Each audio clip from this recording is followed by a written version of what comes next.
बजाय मेहरबानी भाई जो स्टील के रसूलुल्लाह सल्लल्लाहु तआला अलैहि वसल्लम तस्लीमन कसीरन कसीरा। अचलपुर ऐतिहासिक शहर है जो विभिन्न चीज़ों के लिए जाना जाता है। अचलपुर शहर धार्मिक रीति रिवाजों के लिए भी जाना जाता है।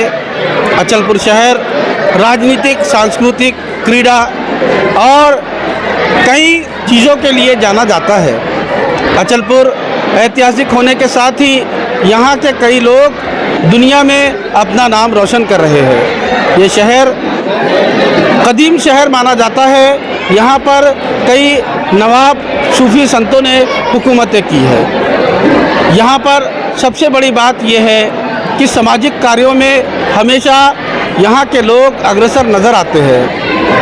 हमारे साथ में है तंजीम सिरातुल मुस्तकीम मल्टीपर्पज़ सोसाइटी के अध्यक्ष और हमेशा गरीबों की सामूहिक मुस्लिम विवाह का आयोजन करने वाले साबिरुल कादरी साहब, जिन्होंने लगातार 8 वर्षों से कई गरीब लोगों के लिए निकाह को जो है वो आसान कर दिया। इस्लाम में भी है और इस्लाम में हज़रत मोहम्मद सल्लल्लाहु अलैहि वसल्लम ने फरमाया कि निकाह को इतना आसान करो कि ज़िना और गलतकारी जो है वो मुश्किल हो जाए। बस इस्लाम की इसी बातों को लेकर तंजीम सिरातुल मुस्तकीम मल्टीपर्पज़ सोसाइटी के अध्यक्ष, इनके नेतृत्व में लगातार 8 सालों से मुस्लिम सामूहिक विवाह का आयोजन किया जा रहा है। हम उनसे बात करेंगे कि ये प्रेरणा उन्हें कहाँ से मिली और उनके जहन में ये बात क्यों आई कि गरीबों के शादी के लिए विशेष तौर पर इस तरह के आयोजन किया जाना चाहिए। साबिरुल कादरी साहब, लगातार कितने सालों से आप सामूहिक मुस्लिम विवाह का आयोजन कर रहे हैं और इसमें कितने गरीबों की अब तक आप शादी करवा चुके हैं? अल्हम्दुलिल्लाह, बिस्मिल्लाहिर्रहमानिर्रहीम। तंजीम सिरात मुस्तकीम के ज़ेर एहतमाम 8 सालों से इज्तिमाई शादियाँ हो रही है और अल्हम्दुलिल्लाह आज 8वीं सालाना इज्तिमाई शादियों की तकरीब का इनेकाद हुआ और ये भी इत्तेफाक है मिन जानिबिल्लाह कि साल भी 8वां है और जोड़े भी 8 हैं कि जिनका निकाह हुआ, मतलब 16 बच्चों के आज निकाह मुकम्मल हुए, 8 बेटियां 8 बेटे। इन 8 सालों में अल्हम्दुलिल्लाह 50 जोड़े यानी 100 बच्चों के निकाह मुकम्मल हो चुके हैं। अल्हम्दुलिल्लाह अल्लाह रब्बुल इज़्ज़त का एहसान है। अल्लाह रब्बुल इज़्ज़त ये काम ले रहा है तंजीम सिरात मुस्तकीम के ज़ेर एहतमाम। साथ ही साथ तंजीम सिरात मुस्तकीम से जुड़े हुए तमाम रुफ़क़ा, तमाम अहबाब और तमाम इससे जुड़े हुए जो हज़रात हैं वो भी काबिल मुबारकबाद हैं कि अल्लाह रब्बुल इज़्ज़त उनसे ये अज़ीम काम ले रहा है कि जो एक अज़ीम इबादत भी है। मौलवी साहब, हमेशा देखने में आता है कि कई लोग जो है वो शादियों पर करोड़ों और लाखों रुपए खर्च कर देते हैं। ऐसे में आप जो शादी लेते हैं इसका एक परिवार को कितना खर्च आता है और सामूहिक मुस्लिम विवाह में किन चीज़ों की बचत होती है? बहुत अच्छा सवाल किया आपने, माशाअल्लाह। अल्लाह रब्बुल इज़्ज़त ने फरमाया कि फ़ुज़ूल ख़र्ची करने वाला ये शैतान का भाई है और फ़ुज़ूल ख़र्ची के मुतालिक इस्लाम में बहुत सख्त वाइद भी आई है। इज्तिमाई शादियों के ज़रिए से सबसे पहले बंदा फ़ुज़ूल ख़र्ची से बच जाता है, अपने आप को महफूज कर लेता है और साथ में आजकल जो शादियों पे लाखों रुपए खर्च हो रहे हैं, जो सामान्य शख्स है, एक सादा सा आदमी है, उसके लिए तो बड़ी मुश्किल हो जाती है। लेकिन तंजीम सिरात मुस्तकीम के ज़ेर एहतमाम ये इज्तिमाई शादियाँ उनकी परेशानी को भी दूर कर देता है कि अल्हम्दुलिल्लाह जहाँ इतना बड़ा मजमा आप देख रहे हैं, हर साल आप भी होते हैं, इरशाद भाई भी होते हैं, इरशाद सर भी होते हैं, आप भी होते हैं, तो माशाल्लाह आप देखते हैं कि इतना बड़ा मजमा, और ऐसा ही अगर प्रोग्राम दूसरी जगह पर्सनली किया जाए तो इस पर तकरीबन लाखों रुपए खर्च हो जाएंगे, लेकिन अल्हम्दुलिल्लाह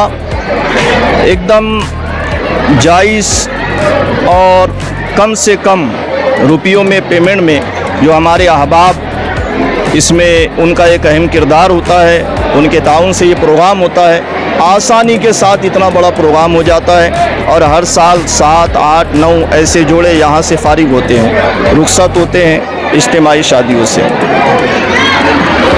आज देखने में आता है कि बहुत सारे लोग जो है वो रिश्ते ढूंढने में अपना काफ़ी वक्त गुजार देते हैं और हर कोई चाहता है कि उनकी लड़की को नौकरी वाला इंसान मिले, नौकरी वाला शख्स मिले, जबकि सभी समाजों में देखा जाए तो नौकरी का जो परसेंटेज है, जो गवर्नमेंट नौकरी का परसेंटेज है, वो काफ़ी कम देखने में आता है। तो बहुत सारे परिवारों को दिक्कतें होती है, ऐसे परिवारों के लिए आपका क्या मैसेज?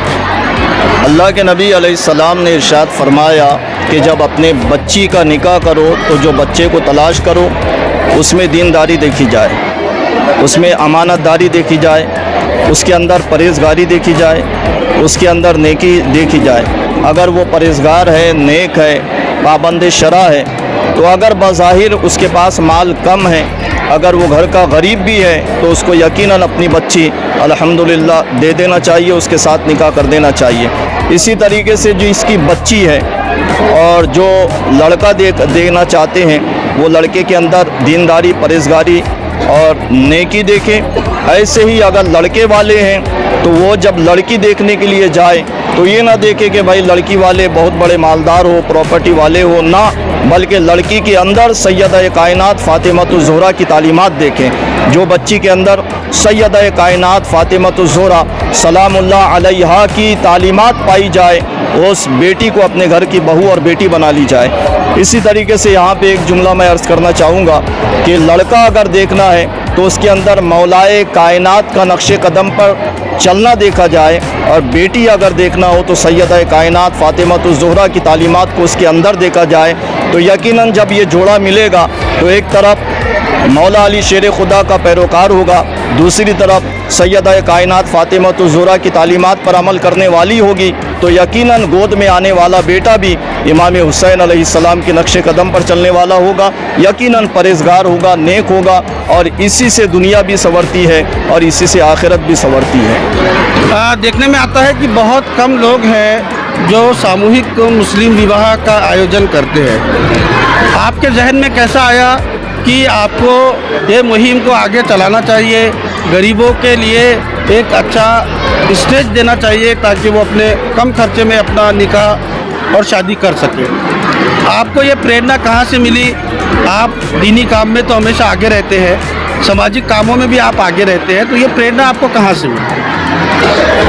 अल्हम्दुलिल्लाह हम ज़मीन पर चलते हैं, कई लोगों से मुलाकातें होती हैं और कई घर ऐसे देखे जाते हैं, कई बच्चियां देखी जाती हैं कि जिनके पास इंतज़ाम न होने के सबब कई बच्चियों की उम्रें हो जाती है, और जिस माँ बाप के पास इंतज़ाम न होने के सबब वो एक बोझ समझते हैं। तो बस ये सारी चीज़ें देखकर अल्लाह ने तौफ़ीक़ अता किया और मिन जानिबिल्लाह हमने अल्हम्दुलिल्लाह उलमाए किराम से मशवरा किया, अहबाब से मशवरा किया, फिर तंजीम सिरात मुस्तकीम वजूद में आई और तंजीम सिरात मुस्तकीम के ज़ेर एहतमाम ये काम शुरू हुआ और यकीनन इससे अल्लाह बड़ा राज़ी है। आलिम साहब, देखने में आता है कि बहुत सारे लोग जो है वो निकाह के टाइम, शादी के टाइम, ख़ासकर दूल्हे वाले जो होते हैं वो बहुत ज़्यादा डिमांड रखते हैं कि हमको शादियों में बाइक चाहिए, 4 व्हीलर चाहिए, और दहेज का जो मामला है वो लगातार बढ़ते हुए देखने में आता है।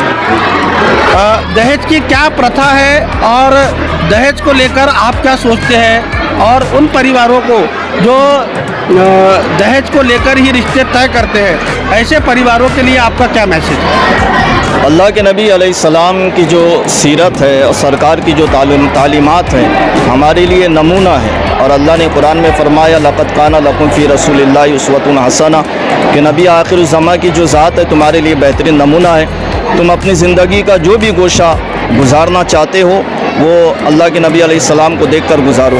अल्लाह के नबी ने जब अपनी बेटी फ़ातिमा का निकाह मौला अली से किया तो अली के पास तो कुछ नहीं था। सैयदा कायनात का जब निकाह किया तो अल्लाह के नबी ने जो जहेज़ दिया वो एकदम मुख्तसर था, एकदम मुख्तसर। और मौला अली ने जो महर दिया वो भी एक मुख्तसर था उनकी इस्तिताअत के मुताबिक। तो यहाँ से ये तो पता चलता कि जहेज़ लेना देना ये हराम तो नहीं है। जहेज़ जो भी आपकी इस्तिताअत है वो दें और जो दे रहे हैं वो लें। जहेज़ लेना देना ये हराम तो नहीं है, लेकिन जहेज़ की डिमांड करना ये बहुत बड़ा हराम है, बहुत बड़ा गुनाह का काम है। तो जो डिमांड करने वाले हैं, जो डिमांड रखने वाले हैं, उनको सोचना चाहिए कि यहाँ पे कुछ सामान मिल जाएगा डिमांड करके, कुछ साल ज़िंदगी के गुजार देंगे, लेकिन मैदान महशर में बिलाखिर अल्लाह रब्बुल इज़्ज़त की बारगाह में जवाब देना है। तो लिहाजा ये डिमांड करना हराम है, ये तो भीख मांगना हो गया किसी से। तो बहरहाल इतनी बात है कि कोई सादे से कपड़े में भीख मांग रहा होता है और दूसरी तरफ अगर कोई जहेज़ की डिमांड करे तो गोया वो शेरवानी पहन के हार डाल के भीख मांग रहा है। तो ये तो स्टैंडर्ड फ़कीर हो गया। तो लिहाजा ऐसे लोगों को इससे इज्तिनाब करना चाहिए, परहेज़ करना चाहिए और अपने अल्लाह से डरना चाहिए। जहेज़ जिसकी जो इस्तिताअत है वो दें, दुल्हन वालों की जो इस्तिताअत है, क्योंकि तोहफ़ा लेना देना ये दोनों भी सुन्नत है, हराम नहीं है। तो लिहाजा जिनकी जो इस्तिताअत है वो दें और दूल्हे वाले भी उसे खुशी से कबूल कर लें, लेकिन डिमांड करना ये हराम है। आलिम साहब, ये देखने में आ रहा है कि बहुत सारे जो केसेस है परिवारों के बीच में वो पुलिस स्टेशन में उनकी तादाद जो है वो लगातार बढ़ती जा रही है। मतलब जो शादी वाले लोग हैं, जो नए दूल्हा दुल्हन हैं, उनके बीच एक खटास बढ़ती जा रही है। सिर्फ मुस्लिम समाज में नहीं बल्कि तमाम समाजों के अंदर ये चीज़ें हैं।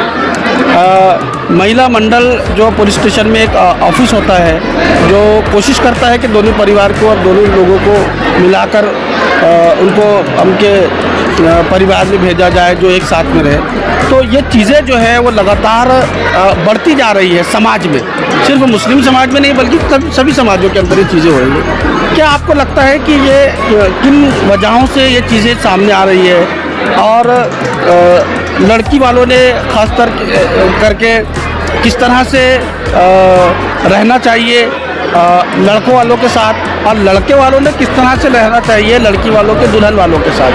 तो आपको क्या लगता है, आप भी ज़मीन पर देखते हैं ये चीज़ें, तो लगातार इसमें बढ़ोतरी होती जा रही है, तो इसके लिए आप क्या कहना चाहेंगे ताकि सभी परिवार सभी लोग आपस में मिलजुल के रहें? यहाँ पे बहुत अच्छा सवाल किए, मैं दुआ करता हूँ अल्लाह आपको सलामत रखे।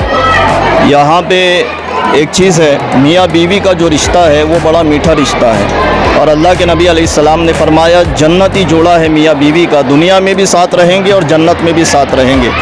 तो जब जन्नत में साथ रहना है तो जन्नत में साथ रहना उसी वक्त नसीब होगा जब दुनिया में अच्छे से रहेंगे। और उसका सबसे बड़ा आज जो बिगाड़ पैदा हो रहा है तालीमात रसूल से दूरी है। तालीमात रसूल से दूरी ही हर फितना पैदा करती है। यहाँ पे मैं एक वाक़या मुख्तसर एकदम अर्ज़ करता हूँ। हज़रत आयशा सिद्दीक़ा सलाम रज़ी अल्लाह ताला अन्हा के हुजरे में अल्लाह के नबी अलैहिस्सलाम है। हज़रत आयशा सिद्दीक़ा ने एक मिट्टी के कटोरे से पानी पिया। अल्लाह के नबी ने देखा उस मिट्टी के कटोरे में पानी बच गया। अल्लाह के नबी ने फरमाया आयशा मुझे भी पानी दो। उन्होंने चाहा हज़रत आयशा ने कि पानी दूसरा बदल के दें। अल्लाह के नबी ने फरमाया नहीं नहीं वही पानी मुझे दो। अल्लाह के नबी ने वो कटोरा लिया मिट्टी का, फरमाया आयशा तुमने किस जगह अपने होठों को रखकर पानी पिया था, मैं भी अपने लबे मुबारक वहीं रखकर पानी पीऊँगा।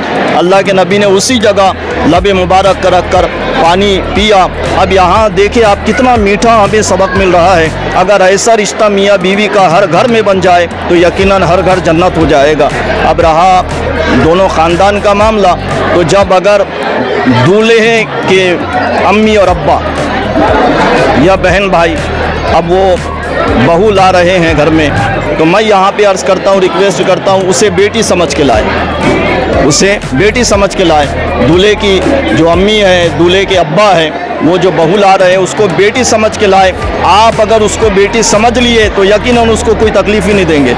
इसी तरीके से दुल्हन वाले हैं, आपके दामाद हैं, तो वहाँ पे अल्लाह के नबी अलैहिस्सलाम ने जो तालीमात दी कि जब सैयदा कायनात फ़ातिमा ज़ुहरा मौला अली के निकाह में दिया तो उस वक्त तक सैयदा कायनात को अपने घर नहीं आने देते थे जब तक कि अली से परमिशन न लेते, इजाज़त न लेते। तो अल्लाह के नबी अलैहिस्सलाम ने तो ये हमें तालीमात दी है।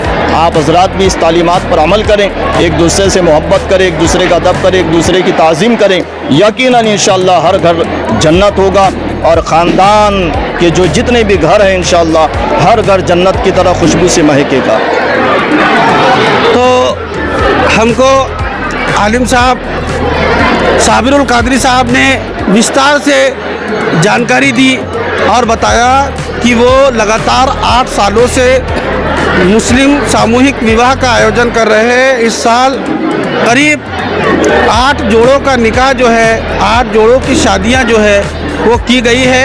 आप देख सकते हैं कि यहाँ आने वाले सभी लोगों के लिए खाने का इंतज़ाम किया जाता है और दुल्हा दुल्हन के परिवार के रिश्तेदारों को यहाँ बुलाया जाता है और एकदम सादगी के साथ इज्तिमा के तरह जैसा इज्तिमा में शादी होती है एक साथ में, वैसी ही यहाँ कई लोगों और कई जोड़ों की जो शादियाँ हैं वो की जाती है। सहारा पैलेस में हमेशा ये आयोजन होता है और इस बार भी करीब 8 जोड़ों का सामूहिक मुस्लिम विवाह और निकाह यहाँ करवाया गया है। इरशाद अहमद के साथ गाजी न्यूज़, लाइव 24 ब्यूरो, अचलपुर।